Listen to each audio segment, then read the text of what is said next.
Hi, thank you all for coming. Tonight we've got a special artist talk with three of our artists from our show, Real and Remembered: Kathi Smith, Roy Germon, and Timothy Wilson. And I am John Danos. Kelly and I are the co-directors of Cove Street Arts. Hopefully, I'm just going to get us started, and they will take it mostly from there, and then answer any questions that you guys have. But first, let me formally introduce everyone. Kathi here has a BFA in painting and drawing from the University of Southern Maine and an MFA in painting from the University of New Hampshire. She has participated in many regional and national exhibitions and numerous prestigious residencies. She received a full fellowship supported by the Joan Mitchell Foundation to the Vermont Studio Center and has been a fellow and artist in residence at the Virginia Center for the Creative Arts. Also at the Weir Farm National Historic Site in Connecticut and the Helicur-Loewen Foundation in Maine. She currently teaches studio arts at Husson University in Bangor. And next we have Roy Germon.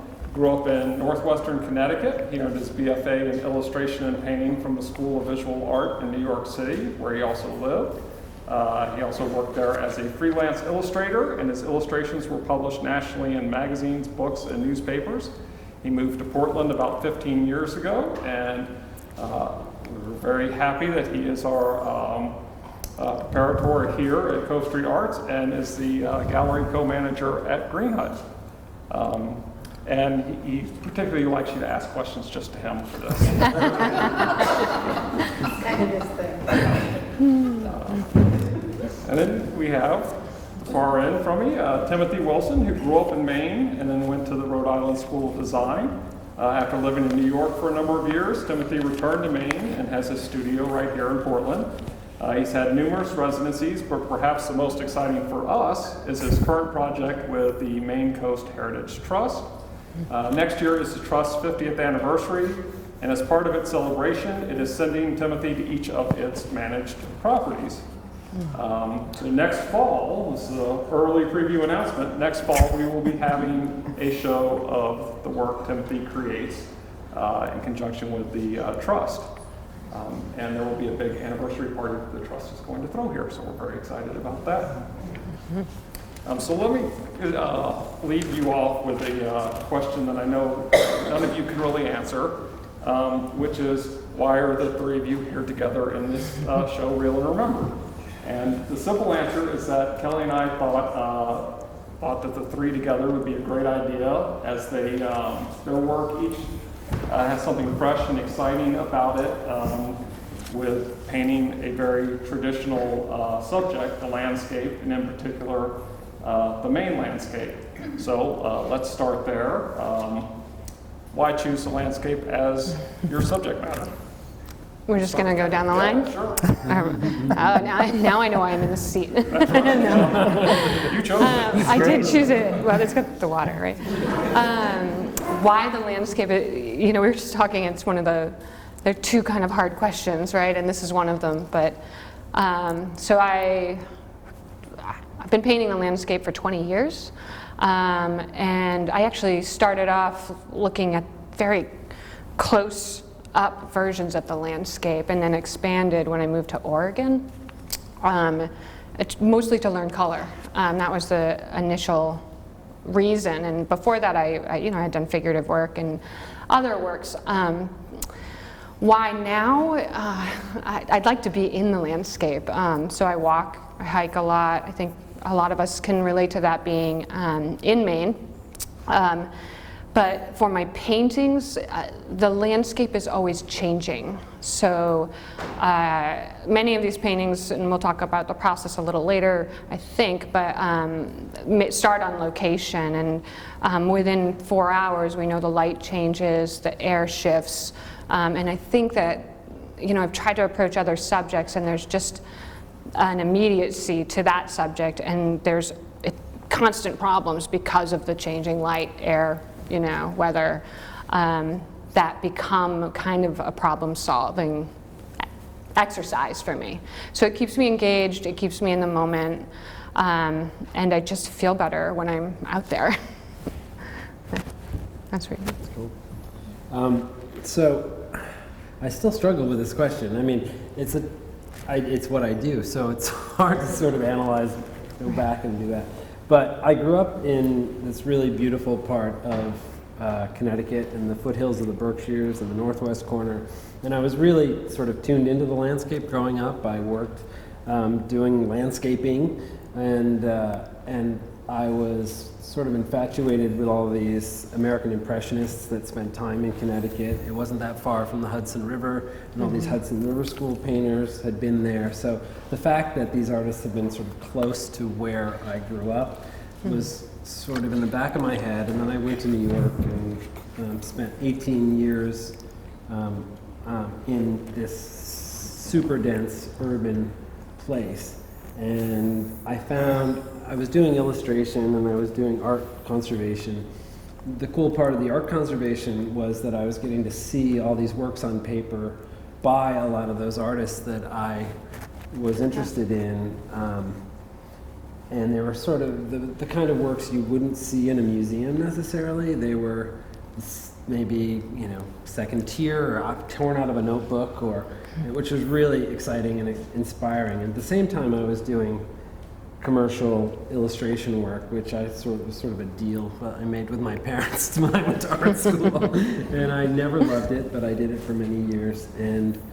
But I started painting, and what I started painting when I was in New York were these sort of little windows of the natural world, whether it was going over the bridge to Brooklyn, the little windows on the East River, or parts of parks and the natural world within the cityscape. So once I got to Maine, it's like this amazing landscape all around me, especially the ocean, which I've finally moved more away from the ocean a little bit because it's just so amazing and it changes every minute. So. Right. Down the line. I think for me, it's primarily a meditation thing because I can't afford a therapist. And so every day is kind of like a routine. Like I can go out, spend 15 minutes kind of like wandering and find a place. And I never thought I was going to get so entrenched in landscape, but I ended up getting really obsessive about it, as I tend to do with things. And I remember I was in my studio just constantly tinkering on things, and one day I just got so fed up being frustrated not being able to focus and figure out imagery or anything, and I just kind of like ran outside and nature was there. So it really has been kind of a very meditative thing. And I feel like, nature has been, we have existed in it obviously since, we started, and so we can't, as much as we can create these buildings, there's always the windows and things that we see it through, and so it's really important to immerse yourself in it as much as you can, as our society kind of strays away a little bit. But for me, I guess what I am trying to do with nature is immerse myself to get this vocabulary so that I can then use this. It's taken more years than I thought it would, and I love that. It's going to be an ongoing thing, I think, for the rest of my career, but use this terminology to then affect other genres of work I want to be doing. Yeah. Okay, so we'll go with, I think, probably what's the second hard question. And then it'll be easy from there. Yeah, it's super easy from there. And so the second thing I wanted to talk about, and again, it's sort of a question that you guys can't answer, but we'll get there. Two that you can, is the title for the show, Real and Remembered, which we actually took from Kathi's artist statement. And Kathi used that phrase in part because she paints both landscapes based on places that she's, where she started the work, based on direct observation, and then she also paints these memory paintings that are just based on what she remembers from visiting a place years ago, so sort of in the distant past, and so there's no direct observation. The reason we liked it for the show for all three of you is because we think it works on multiple levels with each of your work.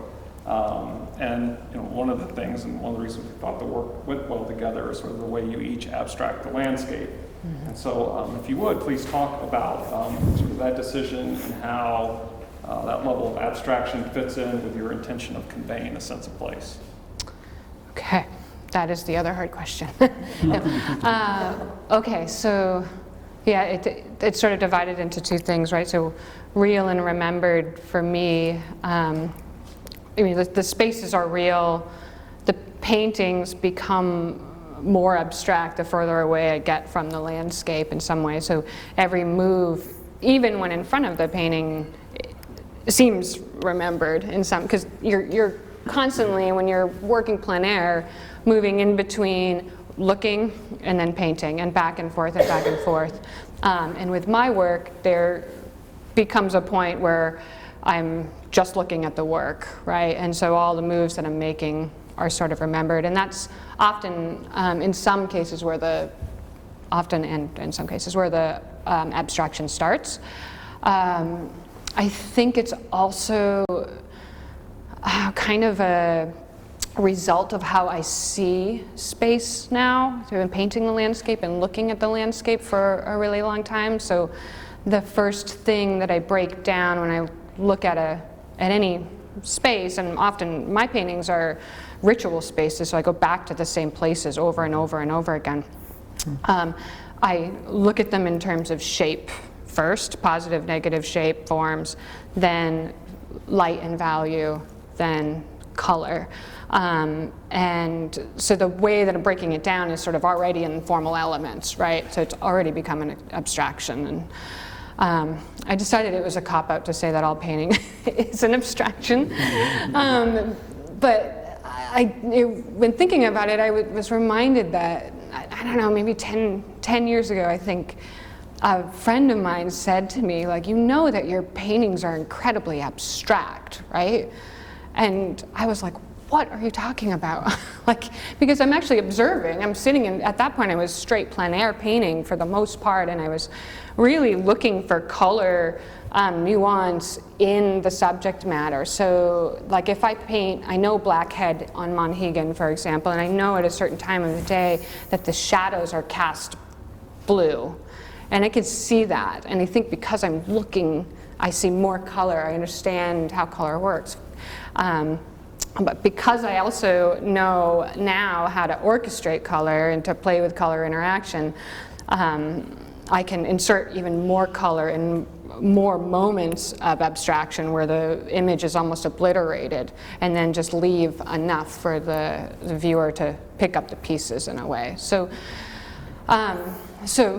I now understand that they are abstract. But I do also, it's important to me, for most of them, to start on location to get a sense of the value structure and the drawing. And I feel like if there's some logic in that, I can almost get away with a lot more abstraction, right? Because I've convinced the viewer in some spot. Now, the memory paintings that are completely from memory, there's different versions of them, but some of them, I mean, they're really difficult for me. They take a lot longer, and often have to go back to the site, look at it, come back to the studio, and have to look and meditate, as Tim was saying, really think about what's happening, what are the color relationships, what's the light, what's the, and in a way, they're harder to abstract because already I'm trying to, I think literally about them. But at a certain point I thought, well, if I just wipe them out and really build up a surface or break away, then they become a little bit more like memories also, because the memories aren't necessarily concrete. So that's what I have. I could keep going.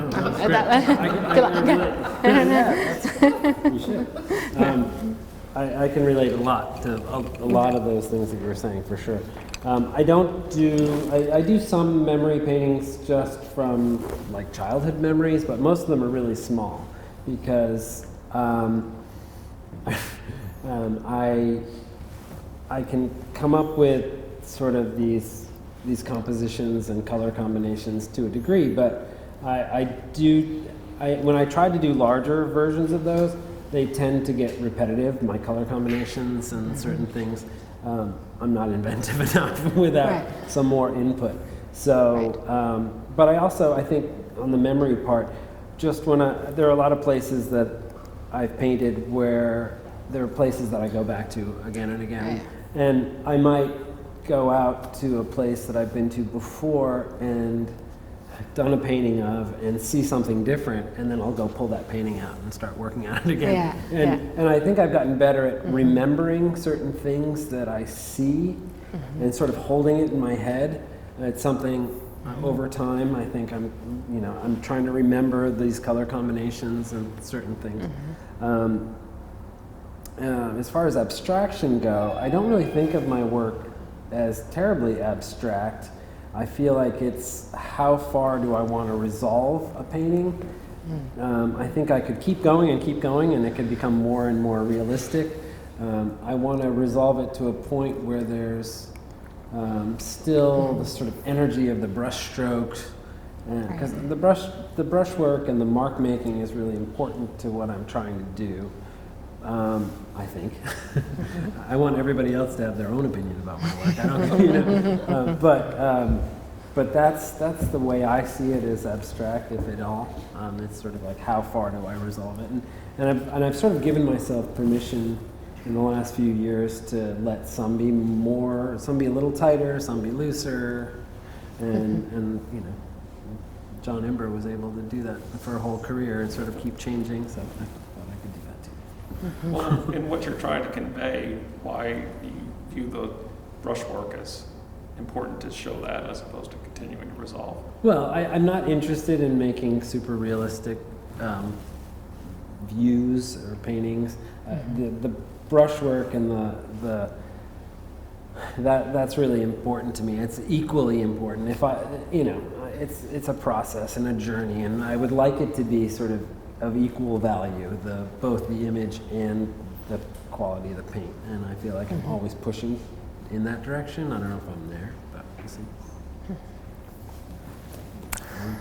And I'll say things that have not been spoken yet. Try my best.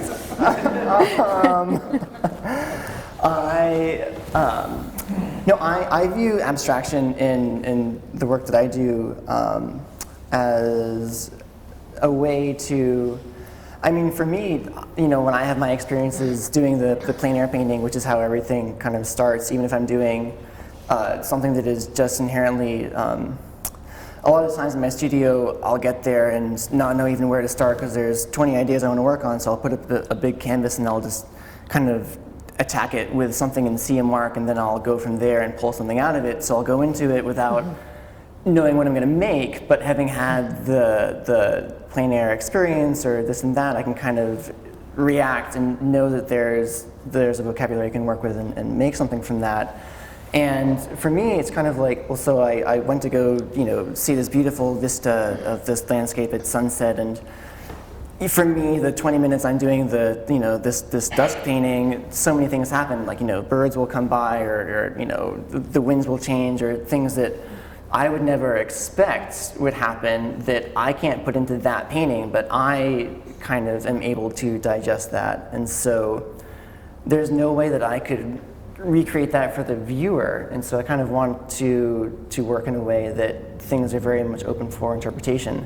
Kind of like, when I was doing portraiture and stuff, like I would fragment things, not purposely, but just kind of just out of wanting to make it more interesting for myself. And I've always thought, though, like, there's the ability to render things perfectly and make a portrait look like exactly like, this person right there. And how like, it's really hard to make that translate to other people to want to interact with it. They're like, okay, here's obviously a picture of someone that I don't know. Why would I care about that picture? I think it's really important to have an abstraction, and all abstraction comes from something tangible. Like shredded paper is an abstraction of a tax return, but it's really interesting. Like, oh, I don't know what those numbers are, but in that way, it's you don't mind showing that to people because it's not the actual. You can't see what actually you spent this year, but people can still get a sense of like, oh, something's interesting here. And there's kind of it's a great little mystery that you get to make, and that's one of the perks of being an artist is you can kind of engulf things in this code. But the working from memory, I think, is also important. Just because, yeah, again, it's your own mind coming to play, and so that really is your individuality, how you remember things. I mean, you see colors differently in your head than you did, if you're looking at a photograph or something. And so, for me, my mind is totally cluttered, and so things get messy really quickly, and that's just what it is. And it can be really frustrating during the process to try to distill even what I'm trying to show. And oftentimes, I'll start a painting and get kind of somewhere on it and realize, oh, I wish there was 10 different versions of this, and so I'll start immediately painting on this other painting that's half done and change it and realize, oh, well, that can be 4 different paintings, and so I'll start these other things, and it just spirals. And so there's no way that anything would happen like that if I'm adherent to an image that I'm really trying to make. And I think that you need to leave things open for yourself to make the best work possible. I think that's so important. I just want to make a note on that I don't know for Roy, but I know for Tim, we're working on way more than one painting at a time, right? So, and I think all of our work kind of shows that.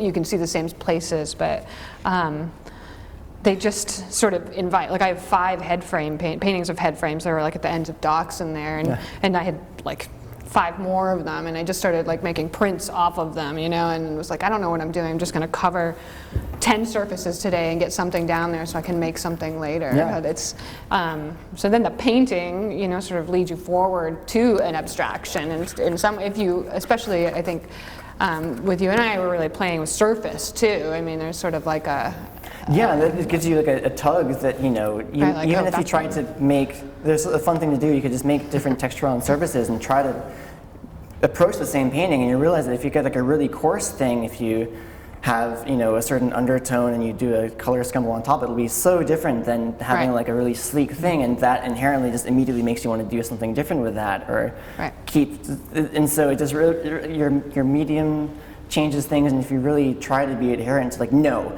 I have this picture of a puppy, I'm going to paint this puppy, it's just not going to be, you're not going to make the George Lloyd over there or something. It's just not going to happen. Right. Well, I feel that way about a picture of a landscape too. I mean, there's something about a photo of a landscape that stops me. People ask me that all the time. Do you use photo references? And I don't, because I take photos constantly, but I never use them. I take photos constantly, and I walk, but I never use them. But I was thinking back, and then the other, I think I relate to you in surface, but in Roy, it's sometimes there's just this overlaying of marks that you're do I hang on to it or do I continue? And then you're well, maybe I can make that mark in the next one, or just go forward. And I think that happens in my work, and I see it in your work in the same way. So sometimes the materiality of it just lends itself to an abstraction, and then to the next thing. Anyway, that's all I have to say. And not that there's even suddenly I'm oh my goodness, did it just sound like we're trouncing on photos and stuff? And then No. Totally not at all.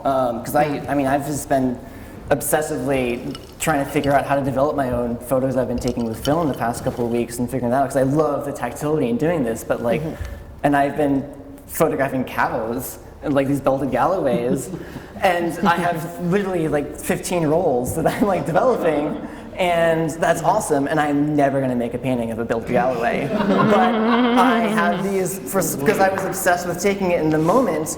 But I knew that my painting was not that. But it doesn't mean that I didn't appreciate and want to try to capture in a different way. Just the painting for me is a different thing. But every medium is a beautiful thing. Well, and we do have a belt. You have the belted, Around the corner there, so. You can tell he used the photograph. I mean, she's already covered. So. But I'll go ahead and ask you while you're on the cows. Where were the Highland cows? So the Highland cows. So I'm a wanderer, and so the Highland cows are at the Shaker village in New Gloucester. But the belted Galloways are part of the Maine Coast Heritage Trust. They're at Aldermere Farm in Rockport, and I did the 2 of those in the same day. But I had to get my cow fix, and I accused it. So the second part, and you each answered it a bit, but this is the easier question, so you'll all be happy, I think. It's just sort of with the real remember too is the literal process of how you make a painting. So to what extent Are you doing it on site? To what extent is it studio creation? Does that vary? And when it does vary, how does that impact sort of what you end up conveying? Okay, so it varies on every painting, but I would say like 80% of the work in this show started on location in some form or another, even the big paintings. There's one that's Baker Island Memory, and my memory ones are labeled memory, but that one I did a small study, actually not on location either. I walked out, stared at the landscape, went back to my studio. It was January, it was so cold. It was like today, actually. And I quickly made a notational study and then pushed it way past where that was. So there was a time not that long ago where I really felt like I gotta be in the landscape. It's about being in the moment. It's about being mindful. It's a meditation. And I think that that's still true. And I think that if we reach back to the first question, that the landscape has so much information in it. So I like to start there and just like more is more is more is more in my work. So I get too much information, and then I can bring them back to the studio, and I just sit with them for a while. Like, it was pretty fast in this turnaround. I started a lot of these paintings in like February, March, but then I sort of look, pare down, and in the beginning I have a very full palette, right? And then as I go into the next sessions, if I don't think I got enough information on location, I'll bring the painting back out to that space. And that's where things can change. Obviously the days are different, the light's different. I try to kind of hit the same, I mean, I sort of have a painting schedule, so there's like morning paintings and afternoon paintings. But it was once I feel like I've gotten enough information out there, then they go and they sit in my studio for way too long. And you know, if some of those are in my studio now, I'd be like, maybe I should just put a little red right here, you know. So I just start to, and I don't attack them as fast as, or I mean, I often think I've been on a couple residencies and watched other painters, and it's so lyrical and beautiful, and I'm like out there on my knees, like digging into paintings, and it's a really physical experience. Once they come back to the studio, I'm a little more gentle for a while, and then sometimes I just sand off whole parts of it and put it back. So they go back and forth. A couple of these paintings I gave up on, and then finally 2 months later brought them back out to the location at a different time, turned them upside down and repainted it, you know. And then there are just the memory ones. So all of these are based in Great Cranberry Island. If you've seen my work, and maybe this show I had not too long ago at Green Hat, there were some that were based in Nova Scotia. So those are like distant memories. The memory paintings here were born of studio work, then walking out to the locations, looking, stretching, walking my dog, coming back, and then painting until she needed another walk, basically. I have a great studio assistant. So I don't, you know, I think there's, what Roy was sort of hitting at in the last question was that there's a point when you're inventing where it becomes too contrived. It's too overthought, I think. And when that happens, I either destroy a good portion of the painting, and I say that because it's not just like painting it over, like I sand it off or do something just really dramatic, or I bring it back out to the space. So even the places that I'm painting from memory in this show in particular are real places, just different views of different places. Anyway, that ought to get you going. You know, the process has so much to do with the rest of what happens in my life, because I have 2 kids who are one in college and one in high school now, and I've had a steady job, 40 hours a week for many, many years. So my painting time is mornings, evenings, weekends, all the other moments. So I I like to paint outside, though I've never really I've never figured out how to, I work in acrylic, you both work in oil. I haven't figured out how to do plein air painting very well in acrylic. I tend to paint flat often. And if it's a sunny day, it dries really fast, and I'm fighting with all kinds of things, and I haven't worked all that out. So I paint in my studio, and I do a lot of little tiny thumbnails of compositions on site. I allow myself, I didn't speak up when we were talking about how we don't like photography. Because we do. Because I didn't want to. I use We love photography. photos. I allow myself an image this big of places to help me remember color combinations and maybe to actually compose something as I'm moving fast through a place that I don't have time to stay for a period of time. And so I work in my studio at home. I generally work flat. I'm most excited when I'm first starting a painting, and sometimes I wish someone would make me stop after about the first 40 minutes. Because I often lose paintings, and I paint over a lot of paintings because they go too far in one direction. And I work on 8 or 10 paintings at a time. I fall in love with parts of it, and then I have to put it away for at least a couple of weeks before I can look at it again and be willing to lose the whole painting and the parts I really like to make a better painting. So that's sort of more or less my process. Similar, life can really affect how you do it. I have 2 parents and no job, so I can it's almost too much. Kind of like just I'm oftentimes overwhelmed by not knowing where to start. But sorry, I don't know where to start.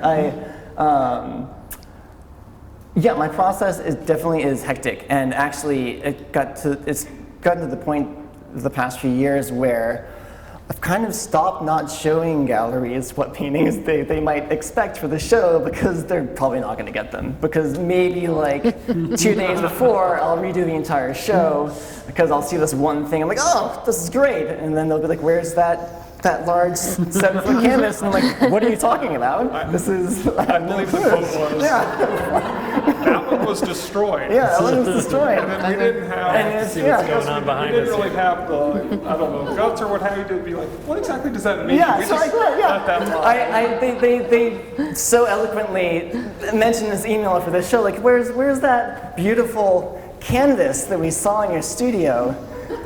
And I just didn't know the best way to respond. I said, what canvas? I feigned ignorance.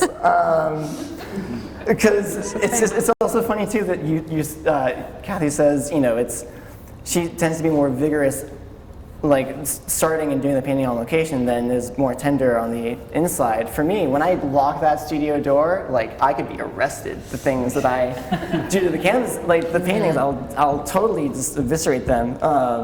And I've even done a series where I had to stitch canvases back together because they didn't survive. But I think that a lot of inspiration comes from, that even just the act of hiking out to a location, just gives me so many ideas that I oftentimes will get there and I'm like, well, shoot, I've got these 2 panels, but even walking up here, I had so many things I wanted to capture. What do I even do? And so I've just realized that when I go anywhere now, I've got like a gouache bag, a watercolor bag, an oil bag, a sketchbook, and my cameras, and I'm like going, to the dog park, and it's just the most ridiculous thing because it will spawn.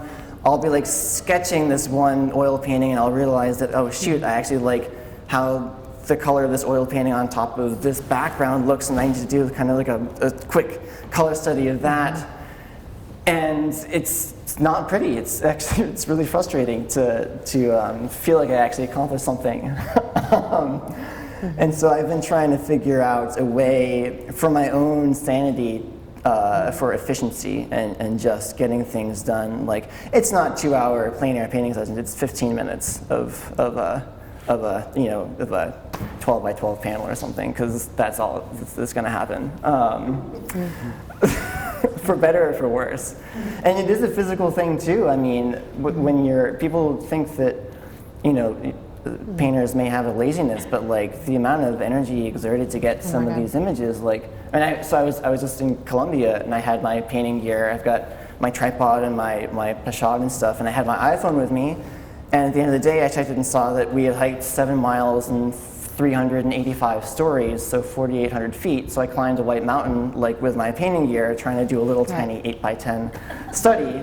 And it was just really absurd to think that that's what it took to get this one little thing that I might not even use. But it was really inherent and important to have that experience. But yeah, so I'll do plein air studies and I'll bring them back, and it's tough. I think that in reality and in truth, in thinking about the life experiences and what kind of situation you have, with my studio, I'm so glad to have a space, but I constantly feel like I just don't have room to make more canvases, so I'll totally cannibalize these canvases that I have.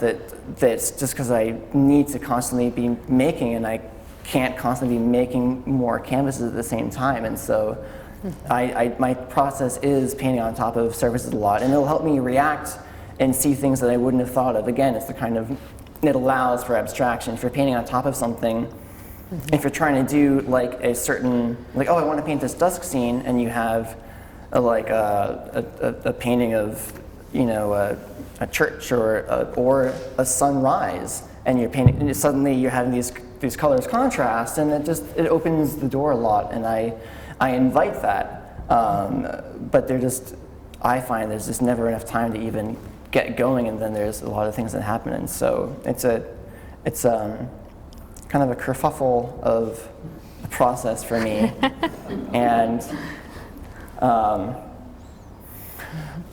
at the same time, I just so admire people that can have like the singular idea of like, oh, here's this thing I want to do, and then they accomplish it.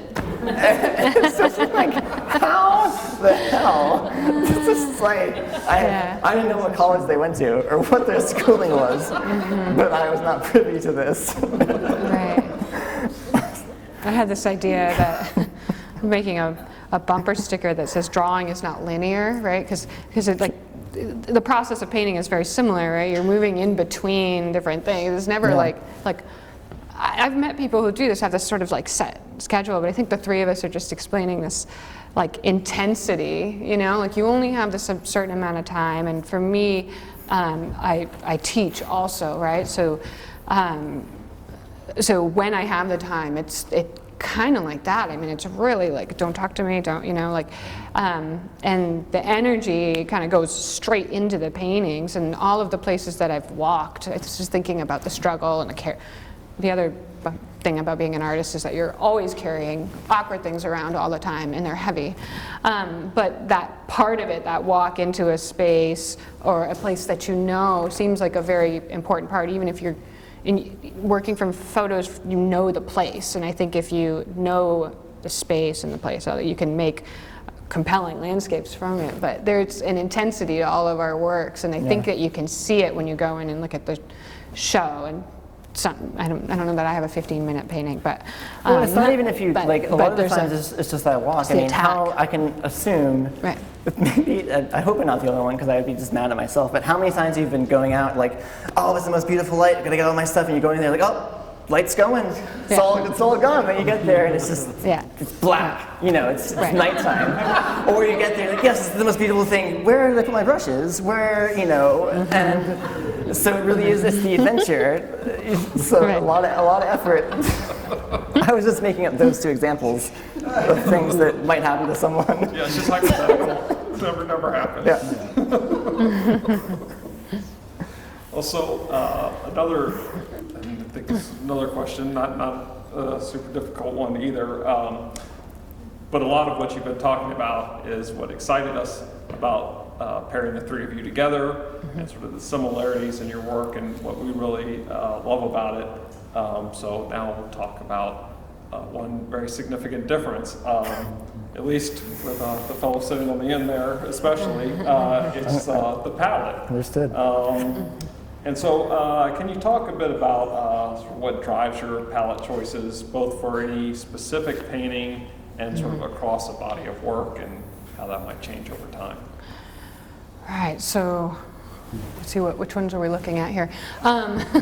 So across a body of work is is an easier place for me to start because it's sort of seasonal, right? So if I was painting in January in sheds and sometimes outside on Great Cranberry Island, there's just a totally different color note. And like right now, it turns out that I can't paint in the fall because I teach in the fall, but I'm always like, oh, the red, like those red bushes and the yellow, like if I could get into that right now, that's what I would get into. So believe it or not, and I think if you look at, as my friend pointed out, my paintings, which are abstract, the colors are push and they're more intense than what's there, but they are rooted in observation.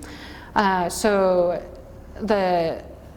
they start there. So I will go and make studies. I do watercolors, I do drawing. I actually work between quite a few bodies of works in different medium as well. The palette though in the oil paintings, I mean, some of them it's driven, so it just starts, they are fields of color, right? I'd like to think I'm Rothko, but I'm not.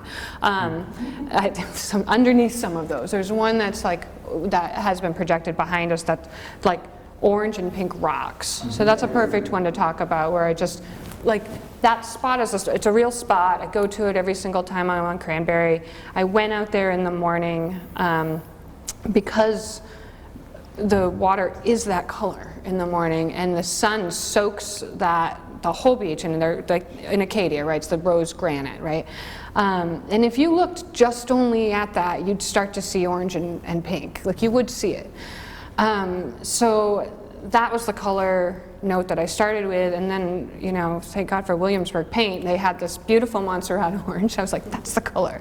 So sometimes I'll just go in to artists and craftsmen and be like, could I make a whole painting that anchors around, you know, this teal green that looks like buoy paint, right? It's in Grant's paintings here. But more my color choice is to convey a sense of the light and the mood and we know, right? We know because of the expressionists, we know that color does have an effect on you, right? Like, so if I could soak that whole painting with oranges, and then if I really want to set it off, drop blues in the back, right? Then it's just going to be like high definition, I guess. I don't know. That's where it comes from. I think also it's sort of ironic that we're sitting in this room with Grant's painting, because I did study with him for a little bit at UNH. And I think that he, when looking at him as we're talking, taught me this thing that as long as the drawing is done well, right, and the value is correct, you can almost sink any color into a space. So I'm looking at like the paved roads and every, you know, all of these paintings have this in it, where the wall of something, or in the painting, it's almost all the same value, but a variety of different color choices within it, right?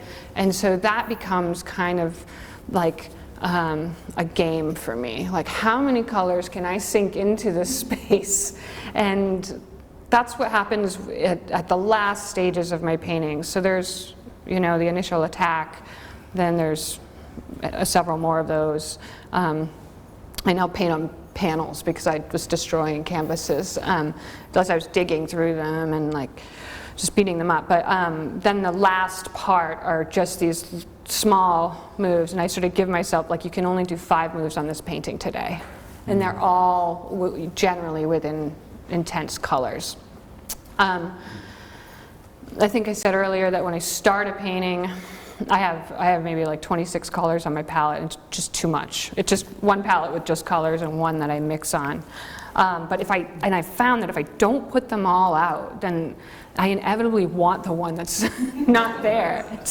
And then I have to go back to the studio and walk, it's like, it's a whole thing, like, cad yellow light, where are you? But I sometimes do pare down from that, like, so I have like 2 or 3 palettes when I'm out there, and I'll pull down and just move in on a couple colors, knowing that at the end stage I could almost mix pure color back on top or into those colors, I guess. So yeah, I think that's probably a lot. I can talk a lot. Yeah, we'll just keep it going. Oh, is it my turn? You looked at me. No. Well, I don't know. For Can't me, do that to me. For this, I just throw it over. Well, you're the one that's the most different, I would say. But I was kind of surprised actually when I pulled all these paintings out. I don't have them all out around me all the time in my studio, so I was surprised to see the color relationships in this body work of mine.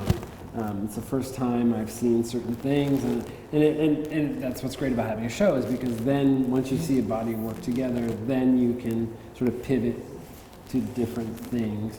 I'm interested in color relationships within a painting more than thinking about a color palette for a body of work.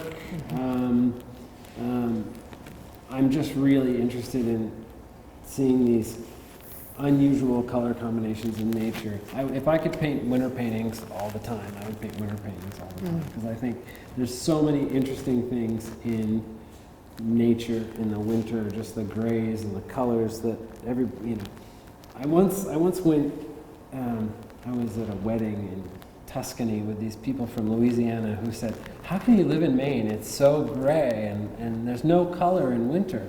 And I just couldn't disagree more about color in winter. It's so much more interesting. It's so much more subtle than summer. I mean, I painted a lot up in Scudic and Acadia, and the worst day to paint or to look was noon on a sunny day in August, because you're just going to make a flat painting. There's just unless you're just doing color blocks or something, that could be, but then it's still the same. It's just flat light. So I don't know. I mean, I don't think about color in a body of work necessarily that way. So. I love color. I'm just selfish, and so I don't let anyone see it. Obviously, I'm wearing my pink attire. No, it's just a mic. I thought that was me, and I got.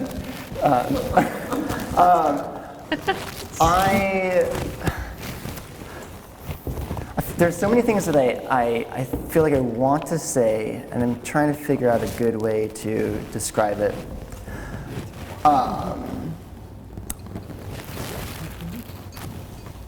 Can I have some water too?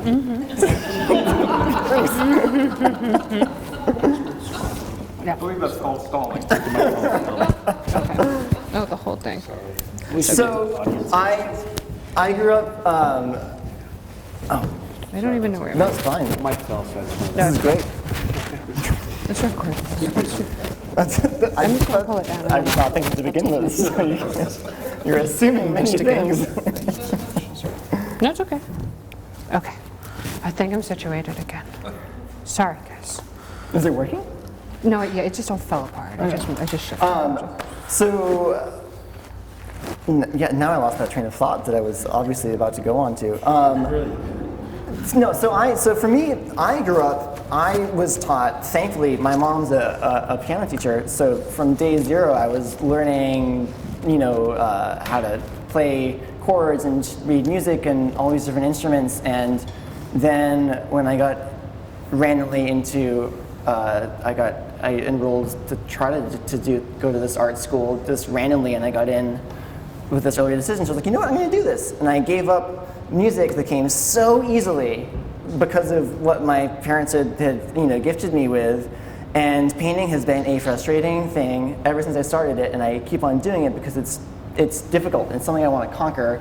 And I feel that sometimes the color tends to be easy. And if you take that image and you put it in black and white in Photoshop, you're like, what happened to all this beautiful nuances? It's just one tone. There's no actual depth to it. I want to search for something that has something that actually literally kind of there's a different kind of a richness that if you eschew one thing actually has a different kind of a body and isn't reliant just upon one thing. What if your viewer is colorblind? Like maybe that green isn't going to have quite the same pop to them as the red, and you never really know that. I don't per se think of the viewer in that sense at all. I just think of myself making it. But in terms of inspiration, I mean, I love sunny, beautiful days. That's why I worked on a farm. It paid really well, obviously, with all the carrots that you get. But just because I wanted to be out in the beautiful sunshine, and it was amazing. And I did not want to paint, that noonday thing as much as it's a beautiful time to be outside. It's not inspiring. It's a beautiful experience, and for me, there's something very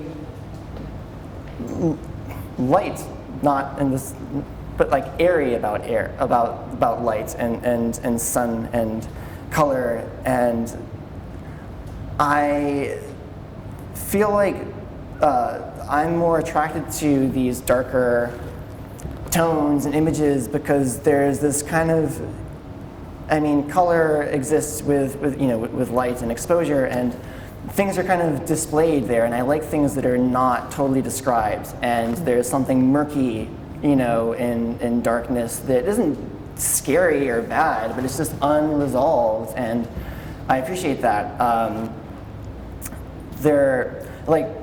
So I do I'm constantly researching a lot of things that are not immediately inherent in the work at all, but so like when I was making these paintings, I was reading a lot about these kind of pagan and Gaelic religions,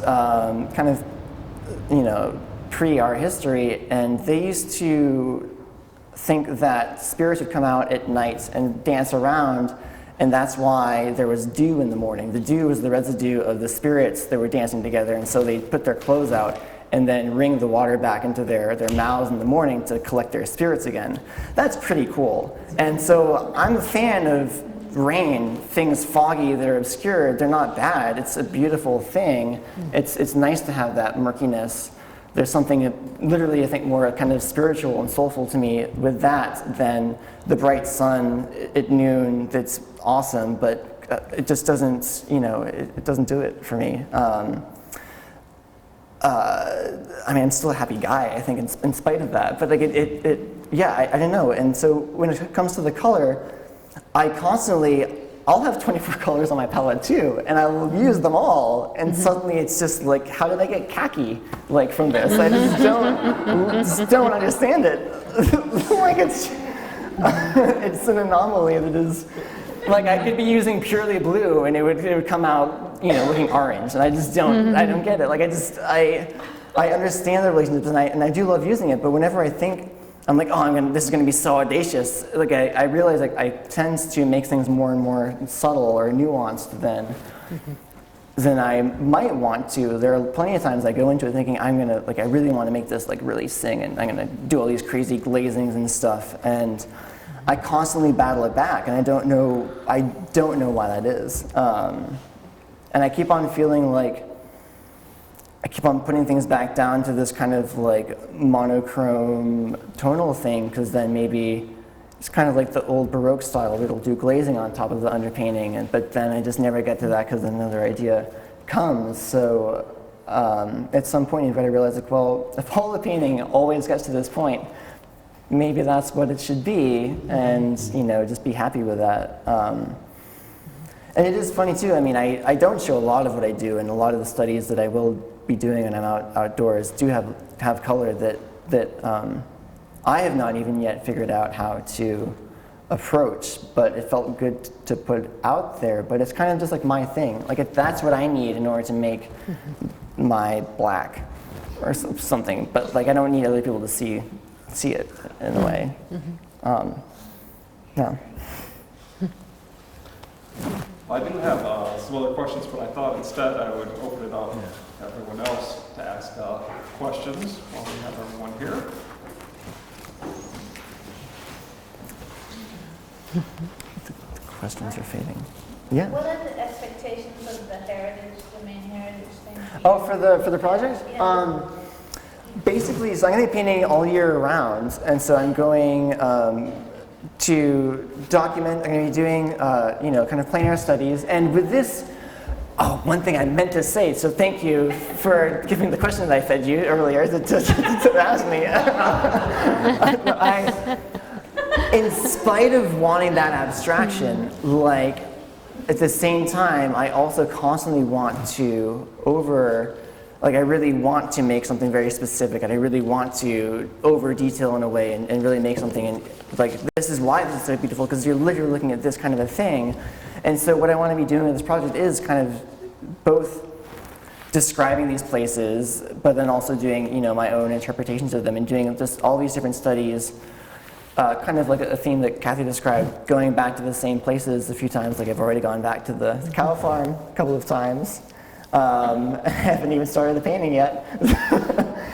But the expectation is to be documenting the preserves, then working on studio paintings from that to then have a show with the plein air studies, the larger studio paintings. I'm going to be doing a publication as well that has like some photography I've been doing and just my own journaling within that, but the proceeds, there's going to be proceeds that go back to the trust, and it's just kind of they approached me and wanted to do an interview for their 50th anniversary because they were doing a magazine and they were familiar with me always painting on the coast, and so I used to just love painting. I would paint the ocean every day. I'd go out there first thing in the morning, and what I loved about that was unlike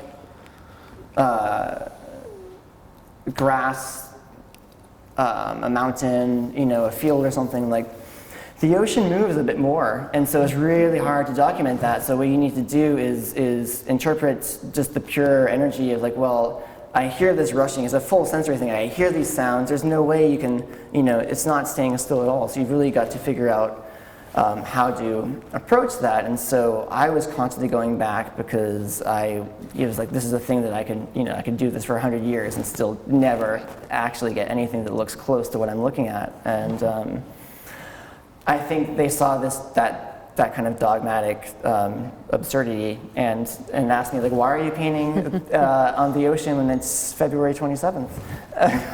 Which can't really happen.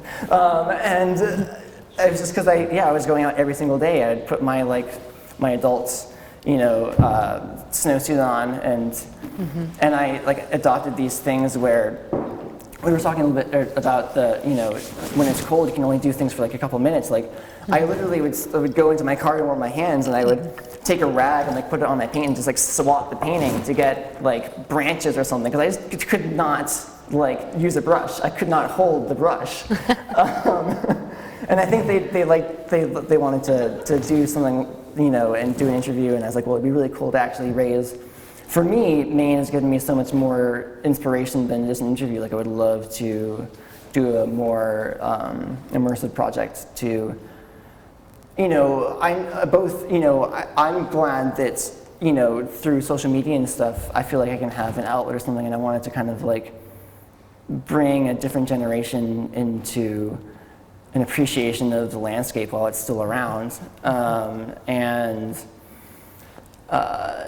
Yeah, because constantly I'll be getting messages from people that ask where I am, thinking I'm in Iceland or some crazy place, and I'm like, no, I'm just a couple miles from my backyard, kind of thing. And I think that I wanted to give back. But do you have to go stay at all these different? I've been staying, so I actually, remember that nor'easter storm we had I was in an off-the-grid cabin up in Lubeck that weekend.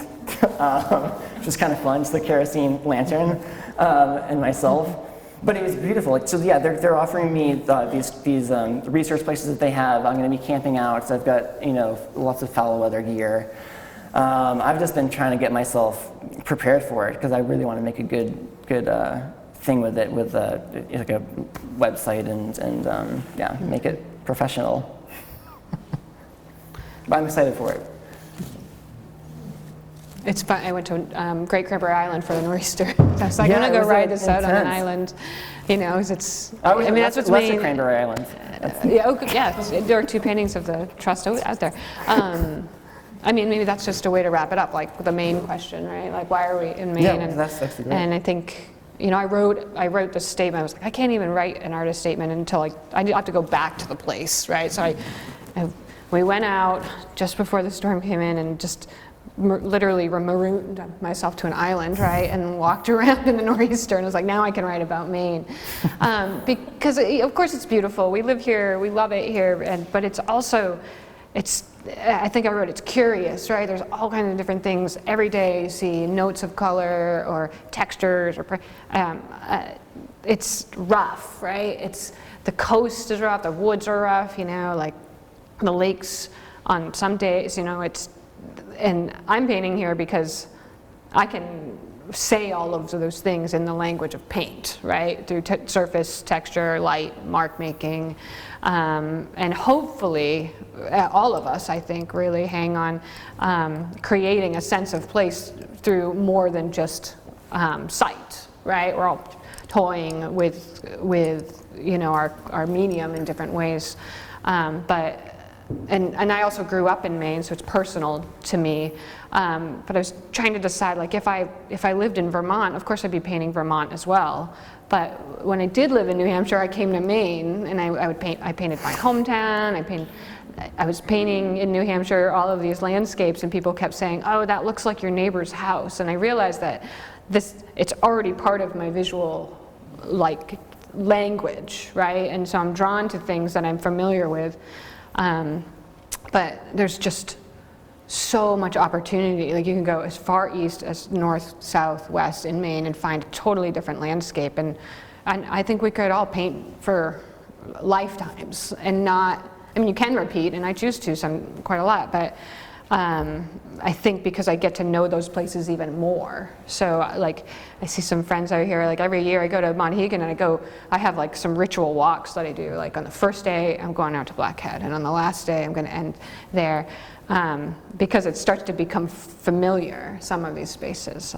But, there's just a lot out there, right? I don't know. I guess I'll stop with that and let. Yeah, I mean, Maine has. There's a reason that there are all these places in Maine, Algonquin and Monhegan and all these places that people have come for 100 years, hundreds of years to paint, for sure. And I didn't know much about it. I'd been to Maine a few times before I moved here to raise my kids here, and I'm pretty lucky that but I ended up here as a place for inspiration and painting. And I've lived in Portland all this since I've moved here, and there's such incredible access to places really close by, because for many years I've been bringing kids around on my to the beach, and any beach can be a place where I can discover something. It doesn't have to be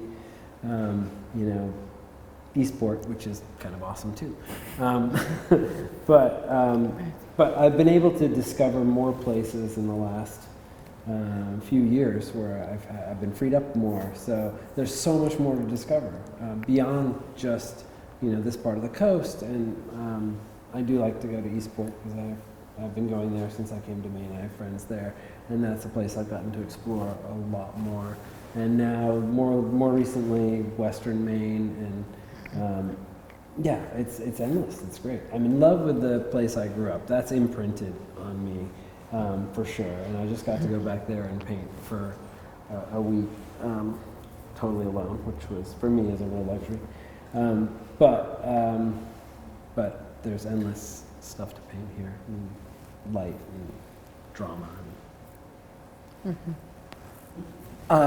Yeah, that's what I second all those sentiments, and there's in addition, it's the, like cycling back to that nor'easter thing, like in spite of that, like one thing that I kept on thinking in spite of like, because I was walking around during a storm too, was thinking that like it's just, there's this crazy storm raging, but I still had this word of just like quiet and solace in my mind within it. And I think that's a really like a wonderful thing, that like a place can still have this sense of calm in spite of this crazy, raging storm or something. And I think that that's something I hold deep within Maine, is that there's this underlying strength, and within that, it's just you need to keep on doing that routine and going back to the same places. And I mean, I guess might as well bring it up. I mean, Andrew Wyeth painted the same 2 places for his whole life, and I think he found some decent like imagery that he, continued to be inspired by something.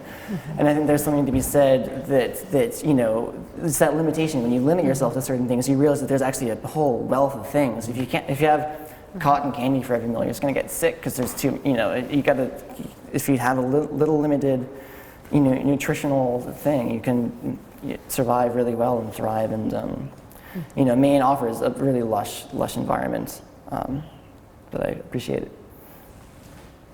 And a history of like incredible painters, right? That to look at when you're really stuck.